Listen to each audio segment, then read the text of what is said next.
Here back with another reaction video. This time reacting to Battle of Emesa. I'm not sure if I pronounced that right. 272 AD, how Aurelian restored Rome, part 3 by History March. Now, if you haven't seen my reaction to the first 2 episodes of this series, I suggest you check out my reaction to those before checking this one out. So anyway, the usual disclaimer when I react to any historical content: if I don't give so much as, well, what is considered a proper reaction, it's probably obvious because I don't know much about the subject at hand, and if I do know anything, I'll most likely pause the video and give my input or ask any curious questions, which hopefully will be answered in the comments below. So anyway, the link to the original video will be in the description down below. Please go and subscribe to History March and check out their channel and support them if you can. And yeah, so without further ado, let's get this up on the screen and let's get into this. In association with Dr. Byron Waldron, University of Sydney. Antioch. In light of the Battle of Emesa, Zenobia arrived in Antioch with her own retinue to bolster morale. Wow. The unwelcome news that her heavily armored Clibonari had been badly defeated by lighter units surely came as unexpected. Having lost some of their best cavalry and needing reinforcements, the Palmyrene position at Antioch had become untenable, and there was a real danger of encirclement if they chose to stay and fight.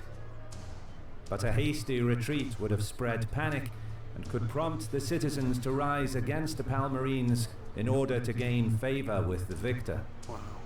Fearing betrayal by the people of Antioch, Zabdas employed a clever ruse to buy some time.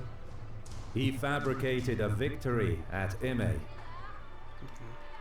To back up his claim, he found a man who resembled Aurelian in age and build, dressed him in clothes that looked somewhat imperial, and then paraded him in chains through the city streets, giving off the impression that the Palmyrenes had not only won the battle, but had captured the Never underestimate the power of propaganda. Roman emperor alive. Their ruse, however, would only last for so long, as Aurelian's army would appear in front of the city walls in no more than a day. Wow. While the people enjoyed the procession and the subsequent celebrations, Zenobia and Zabdas made preparations to abandon the city. The following night, they slipped out of Antioch under the cover of darkness and marshaled their army south to Emesa. Despite this setback, Queen Zenobia remained defiant. She still possessed cavalry reserves that far outnumbered those available to the enemy. Her army was more than capable of stopping Aurelian and turning the tide of the war. When the sun rose the next day, the citizens of Antioch were in for a rude awakening. Seeing that the Palmyrenes had retreated, many who had staunchly supported Zenobia feared reprisals from Aurelian. Some of the officials and aristocrats fled into the surrounding countryside. Meanwhile, the Roman emperor was encamped some 20 kilometers east of the city, still unaware that Zabdas had withdrawn his troops. Wow. Having dealt a blow to the enemy's heavy cavalry, Aurelian could now safely deploy his infantry against Antioch and send the cavalry around the city to encircle the Palmyrene position.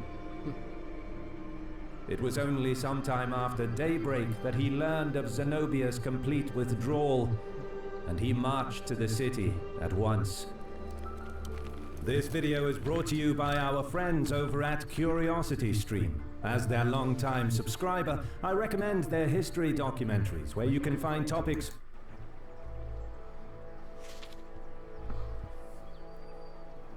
Once at Antioch, Aurelian was met with opened gates and a warm reception. The city clearly tried to do everything not to provoke the emperor.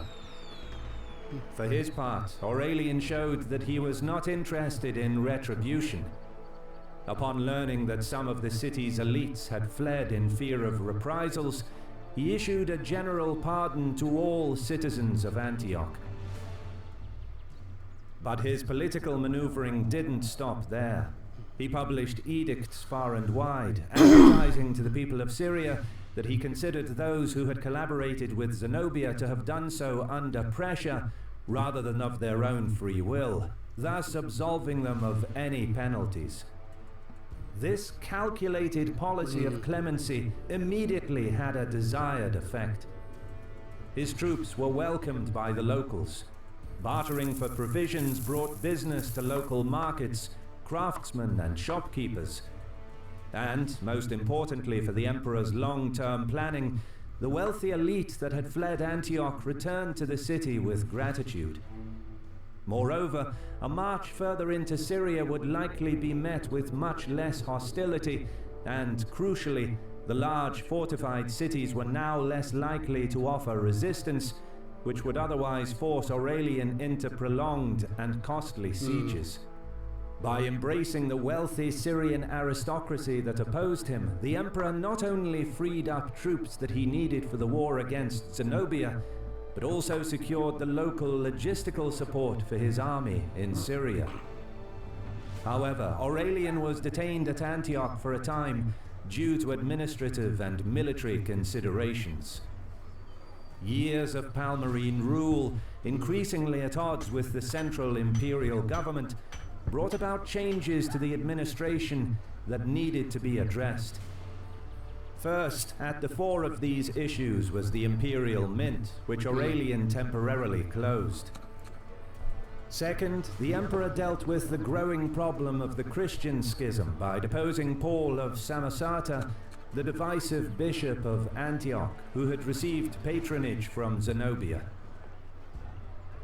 On the military side of things, a pressing issue was the Palmyrene garrison at Daphne, just south of Antioch, which had been left behind as a rearguard by Zabdas as he withdrew south.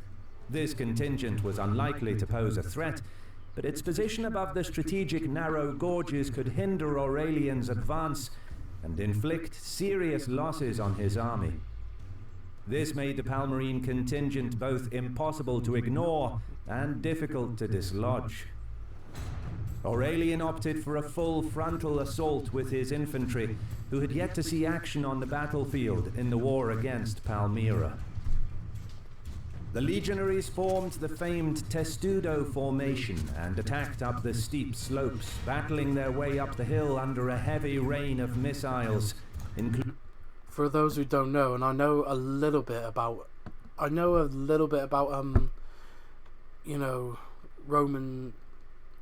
about the Romans' Testudo formation. Basically, it's just their shields all around and over the top of their heads. So basically, it means I think it means tortoise, if I remember rightly. I could be wrong. Including darts and stones. With their shields closed together over their heads, Aurelian's infantry made the ascent without suffering heavy losses. And once atop the hill, they made short work of breaking through the enemy defenses. They put the Palmyrenes to flight in such disorder that some were driven over the cliff's edge and were dashed to pieces on the precipices below.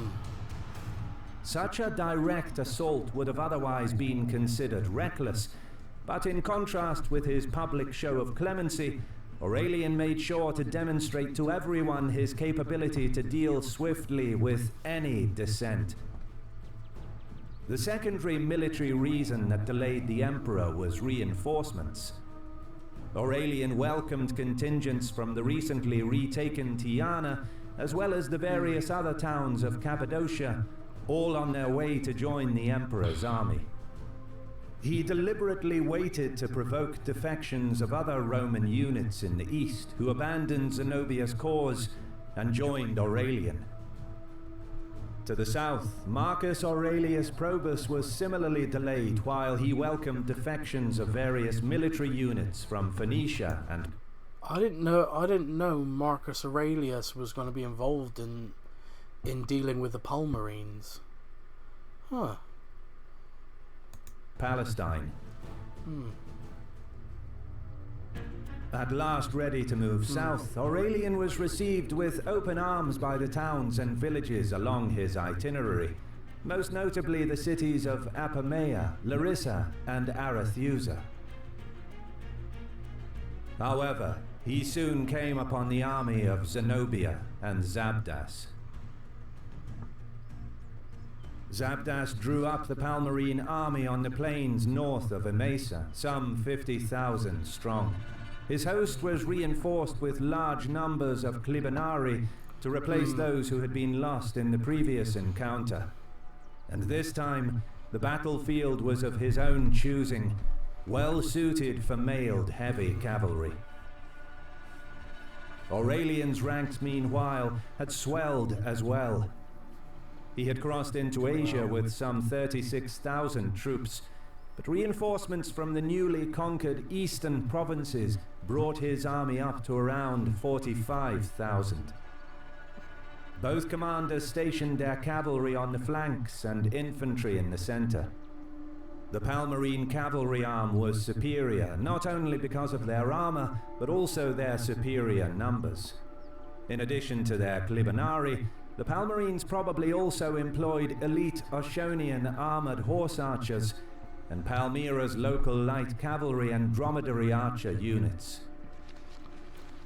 Again, the Roman emperor took the initiative.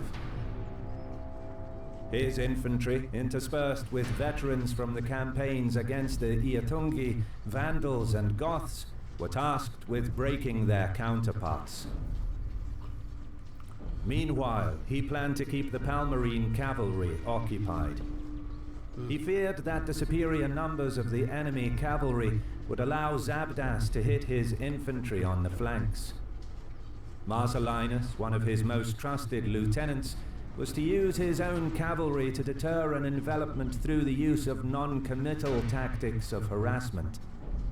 If successful, the Clibanarii and Zenobia's other mounted units would not be able to commit to an envelopment of Aurelian's center, so long as the fast-moving Dalmatians and Moors were in a position to outmaneuver them and hit them on the flanks. But Zabdas had learned from his previous defeat. He ordered his heavy cavalry to advance on the enemy at a slower pace to give the impression that they would again fall into the trap of a feigned retreat. But they waited for the opportune moment when the enemy came in too close before charging at full gallop. The battle did not begin as Aurelian had hoped. He had ordered his mounted units to withdraw before the charge of the enemy and fight an evasive battle of harassment.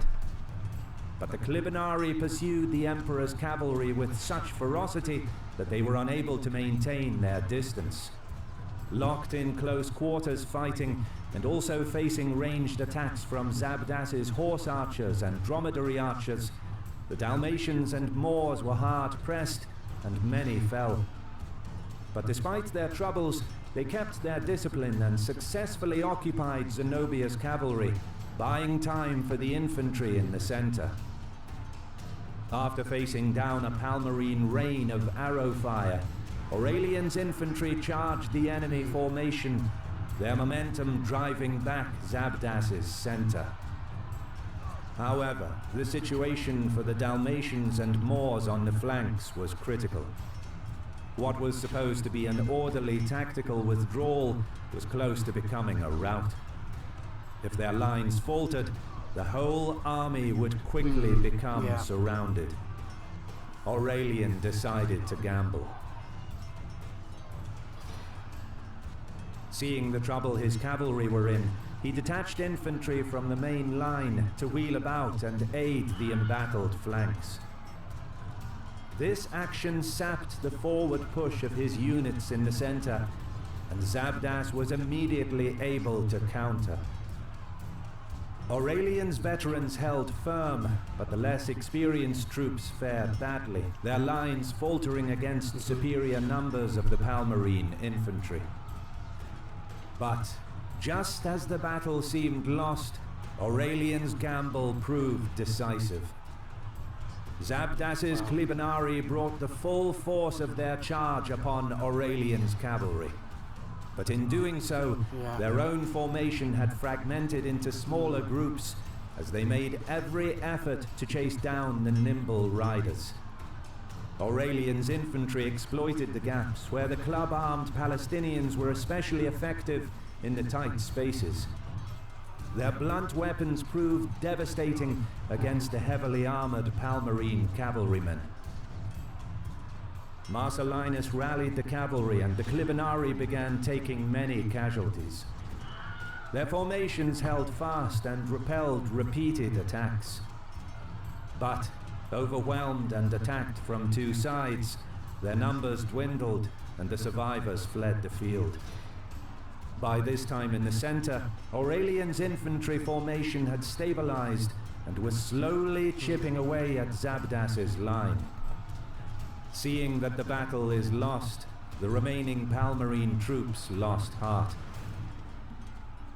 That Aurelian and his infantry were able to respond to a critically dangerous situation with such flexibility in the heat of battle and thereby win both the infantry and cavalry engagements, while his cavalry retained their discipline when hard pressed, reflects both the veterancy of his men, honed through years of military crisis, and their confidence in his strong leadership. The few Palmyrene survivors staggered back to Emesa. After an impromptu council of war with her generals and advisors, Zenobia decided to retreat to the relative safety of Palmyra itself. With Aurelian closing in fast, the queen and her retinue abandoned the royal treasury in their haste. The Emesines threw open their gates to the emperor, but he did not dwell there for long. Rather than returning to Apamea in the north and then taking a southeasterly route to the city of Palmyra, Aurelian led his army in direct pursuit via the shorter but more dangerous easterly route from Emesa across the treacherous dry steppe. His army was harassed by the raids of brigands, but they soon arrived at the trade metropolis. Palmyra did not possess a circuit wall at this time, and Zenobia's troops could do little more than to occupy strategic points in the hope of stopping the enemy. The queen hoped that the stores and granaries inside her city would enable her to outlast the enemy. However, the city was hopelessly surrounded. Moreover, Aurelian took great care to cut off the approach of a force of Persians, perhaps mercenaries, who had arrived to assist Palmyra. He also received assistance and supplies from the Arabic Tanuk Confederation, who were enemies of Zenobia. Zenobia needed outside help. She slipped out of the city during the night on a dromedary and traveled east, intending to meet with the Persian king Bahram I to secure his support. But it was not to be. Aurelian was alerted to her escape and sent cavalry in pursuit. They caught up with her as she was attempting to cross the Euphrates by boat and brought her to the emperor. The people of Palmyra were initially divided, with some wishing to continue the fight. But Aurelian's reconciliatory policy fostered a series of defections, which eventually persuaded the city's inhabitants that they could trust in Aurelian's mercy. He entered the city in triumph and distributed much of its wealth to his soldiers. The war had been won. Aurelian now faced the difficult task of restructuring the eastern frontier, which had fallen into disarray during the war with Palmyra. The Persians would have surely sought to capitalize on the crisis Rome was facing, but they faced their own internal problems following the death of Shapur I in 270 AD. Needless to say, the Persians were now anxious to avoid a full-scale war with the victorious Aurelian. Thus, the emperor was able to reach an understanding with Bahram I. He entrusted the reintegration of the Syrian provinces into the empire and the restructuring of the eastern frontier to Marcellinus, one of his most reliable marshals. With the affairs of Palmyra and the eastern border arranged to his satisfaction, Aurelian returned to Emesa, where he put Zenobia and some of her key supporters on trial. It was here that some of Zenobia's most prominent supporters faced the harshest punishment, including Cassius Longinus, an intellectual from Emesa. Zenobia herself was spared, but not out of any regard for the dignity of her position. Aurelian was aware that the formidable queen came close to defeating the imperial war machine, and undoubtedly still enjoyed much support in the east. Thus, she was paraded through the cities of Syria on the back of a camel, and, according to one source, was chained up on a high structure in Antioch for 3 days. Such humiliation was not prompted by cruelty, but by calculated political considerations. The myth of a powerful Zenobia had to be dispelled, and any sympathies for her cause had to be diminished in the urban centers if Aurelian's position as emperor was to be secure. Again, propaganda. Having finally felt he had brought stability to the east, Aurelian assumed the title Restorer of the World, and embarked on a journey west with his hostages and the vast wealth plundered from Palmyra. His ultimate propaganda goal was to display Zenobia and Vaballathus in Rome during his triumphant return. While the preparations for this elaborate procession were being made, in 273 AD, Aurelian was detained in Thrace and Moesia, having to campaign against an invasion by the Carpi. But trouble was again brewing in the east. Some of Palmyra's leading men sought to revise their political fortunes and attempted to persuade Marcellinus to usurp as emperor. Playing for time with vague answers, Marcellinus remained loyal and informed the emperor of what was happening. Growing impatient, the conspirators then clothed a certain Antiochus in the imperial purple. Incensed, Aurelian hastened back east with minimal preparations. Through a series of forced marches, he arrived at Antioch, surprising the inhabitants who were attending a horse race. From there, he rushed to Palmyra, catching the conspirators off guard and taking the city without a fight. This time, however, there would be no mercy. Although he spared Antiochus as a man of insignificant birth, who was clearly propped up by the wealthy elites, the emperor's soldiers were given permission to strip the city bare and take as much plunder as they could carry. Palmyra would never again pose a threat to Rome. However, the emperor had no time to waste. He hastened south to deal with an insurgency in Alexandria. This rebellion was led by adherents to Zenobia, wishing to avoid punishment, led by a man named Firmus. In the fierce fighting that followed, much of the prosperous Bruchian district, which included the Ptolemaic royal palace, was destroyed. Aurelian crushed the rebellion and had Firmus strangled to death. Wow.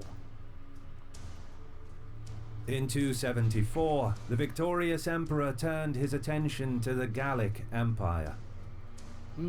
This final campaign of reunification consisted of both diplomacy and ferocious fighting on the battlefield. The Gallic Emperor Victorinus had been assassinated in 271, and his successor Tetricus was both fearful of Aurelian and anxious about sedition within his own forces. Being aware of the emperor's reputation for clemency, Tetricus wrote a letter to Aurelian offering to surrender. However, it appears that Aurelian would only accept his surrender if he offered up his army as a sacrifice. And so, in the autumn of 274, Tetricus conspired with Aurelian to meet in battle on the Catalonian plains, Wow. an open expanse of land that would have favoured Aurelian's cavalry, including perhaps the former surviving cataphracts of Zenobia. Tetricus led forth his army, only to then abandon them and ride over to Aurelian's side of the battlefield in a show of surrender. Wow. However, the Romano-Gallic army was an experienced force. They had successfully crushed Germans, usurpers, and rebel cities, and had twice defeated the excellent military emperor Gallienus. They were still a cohesive and strong enough force to fight Aurelian without their emperor. Nevertheless, the Gallic army was slaughtered in a massive and hard-fought battle that reunited the empire, but also, due to the Gallic losses, temporarily compromised the security of the Rhine frontier. Finally, at the end of 274, Aurelian returned to Rome to celebrate his grand triumph over barbarians and usurpers. Tetricus and his son Tetricus II were made to walk before Aurelian's triumphal chariot. But also marching before Aurelian was the once mighty Queen Zenobia, a jewel in Aurelian's crown. She was shackled in gold chains and adorned with large gems so heavy that she could barely walk. Aurelian's soldiers handed out free bread to the citizens, and the emperor was hailed a hero by his subjects.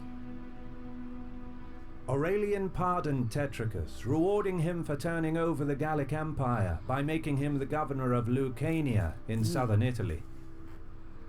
Likewise, Palmyra's moment in the sun had come to an end, but Zenobia now embarked on a new life. Aurelian gave her an estate in Tivoli, and she married a Roman senator. Thereafter, she lived in Italy with her children, now a member of Rome's senatorial elite.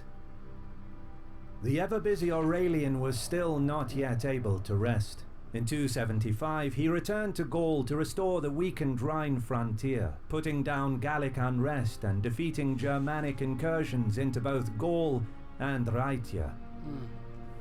He then made his way to the Balkans to deal with a new series of Gothic raids into Thrace and Asia Minor.